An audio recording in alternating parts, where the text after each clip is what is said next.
Partners of Asia to Africa Safaris. Good morning, gentlemen. Welcome to the show. Morning. So as mentioned earlier, you guys are former investment bankers. You kind of gave that up, left Wall Street, decided to head to the jungle instead, a different kind of jungle. What was the attraction? Had you done a trip on your own before and thought, wow? Yeah, back in the I guess the mid-90s, I first went, and then my wife and I loved it. Victor was like a really good sort of traveling buddy of ours, and then we went together. We started going once, twice, like 3 times a year, and we said, this is something that it's just. It's not even like comparable to any trip we have, and we call it an experience. Well, tell us more about the experience. What did you experience that you felt that, hey, there could be a market for this? I think the first thing that truly struck me, and both Jose and I love to travel, and I think at that point we've been pretty much everywhere in the world. And I think when we went into Africa, it was really, I felt like I stepped back in time. You were in a place where there was nothing man-made. Wildlife was walking around, and I said to myself, this is how it must have been 2,000 years ago. This is what people must have seen, and I truly felt transported, and time had stopped. Truly, I felt like I was in a Jurassic Park. Right. So you really get up close with the personals, but you mentioned how it was maybe 2,000 years ago, but that's not how it really is with the living conditions, right? I mean, you're not going back in time as in where...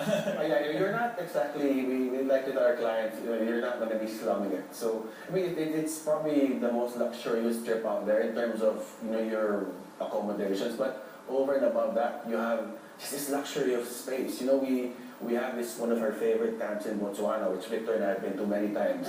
It's twice the size of Singapore, but we only allow 12 people. Wow, okay. Well, tell us more about this luxurious package that you have. It's tailor-made.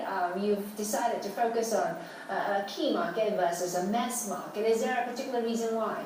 I think the reason we're focused on the customized markets is, first of all, I guess when we experienced Africa and we fell in love with the place, that's how we did it. And I think to truly get the best out of the African safari experience, it needs to be tailored specifically to the needs of the clients, and we can really cater to them and provide them with the So when you say needs, what do you ask? What are you looking out for?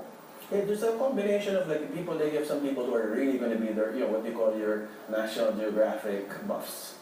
Someone who wants to see a lion go for a buffalo, for example. Then you know where to send them. Some people take their families. They don't want Malaya. They don't want, they want less insects. They want more kind of user-friendly activities, or safer, less adventurous. And there's some who are the adventure junkies. They want to go canoeing, they want to go walking and come up close to the wildlife, that sort of thing. And so, again, we can cater for those kinds of enthusiasts or activities as well. So it sounds like anything goes in that sense, involving the animals in any respect that you want to sort of get up close to them. I mean, and of course, the guide to take them along on each of these journeys. How does it work also? I mean, are there parts of the area that are sort of, because we know that many of the safaris out there, do you each get different spaces, or do you kind of all share one big... Yeah, good question. There's some of the bigger parts that you would have heard of, like the Serengeti or the Masai Mara, where you have the migration. Those are national parks, not too dissimilar to the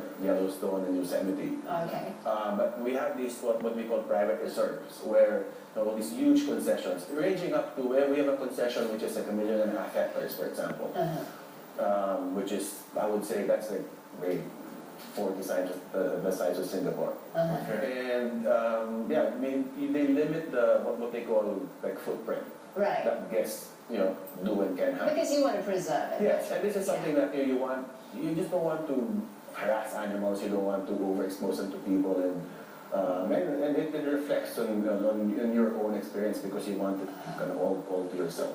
So give us an idea, because you've never done exotic holiday stays like that. So when you go there, what sort of mindset should you be in? What should you be mindful of in an environment like that?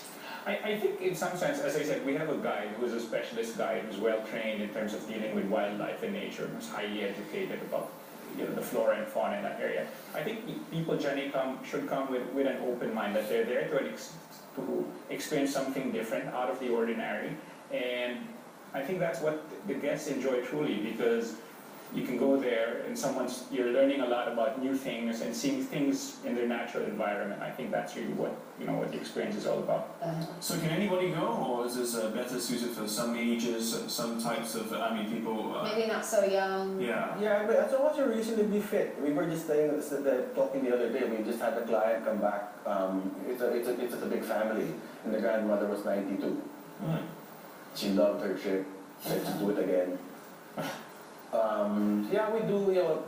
Right. It's from like we have clients that will bring their 2-year-old son or daughter, and Okay. yeah, so it's for the whole for. So a wide range of choices for you. You can go for the more risky trip, or you can go for the safer one, right? Right, I think in terms of risk, I think they're generally all safe, but I think, as I said, I think that's part of the whole customization process, where if you're going with a family with small kids, we would recommend this place.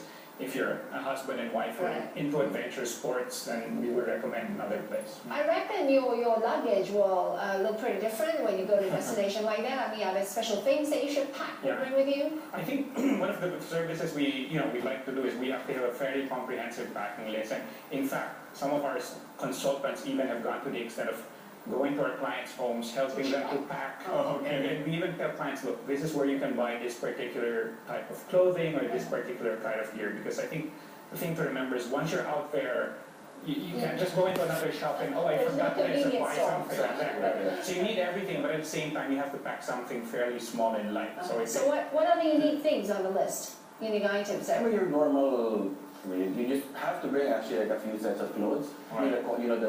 The color, sort of neutral colors, cameras. Do not wear red.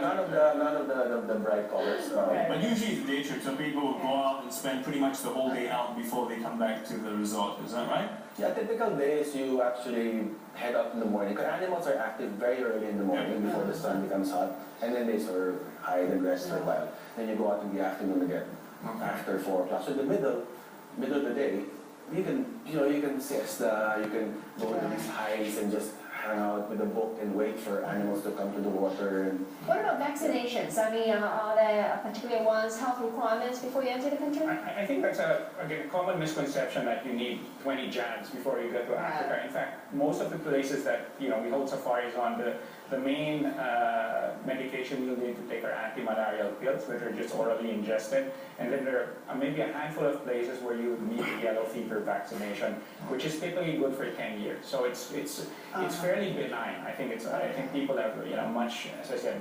worse thought in terms of the health. yeah, the safety and health front, just to give the viewers like some comfort. We've been doing this for 10 years, done thousands of safaris, and we haven't had like even one case of anyone contracting malaria, anyone even having a close call with an animal. So as long as you know which, respect them and I guess we worry because it's the unknown out there. You never know what to expect. And then they are animals, it's not like you don't go and say, oh, there's John the Lion, They're very wild, right? Yes. Yeah, they are still in the wild, and they are wild. I mean, you don't feed them, you don't go out to Yes. You breed want to them. provoke them. Yeah. Yes. But I think that's part of the attraction, the unknown, the uncertainty, but still with an element of safety sort of built in. Okay. Well, thank you so much both for coming in.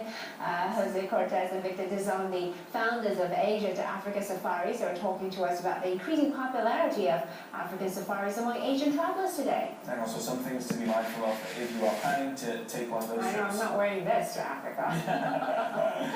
Well, we are definitely going to wrap it up.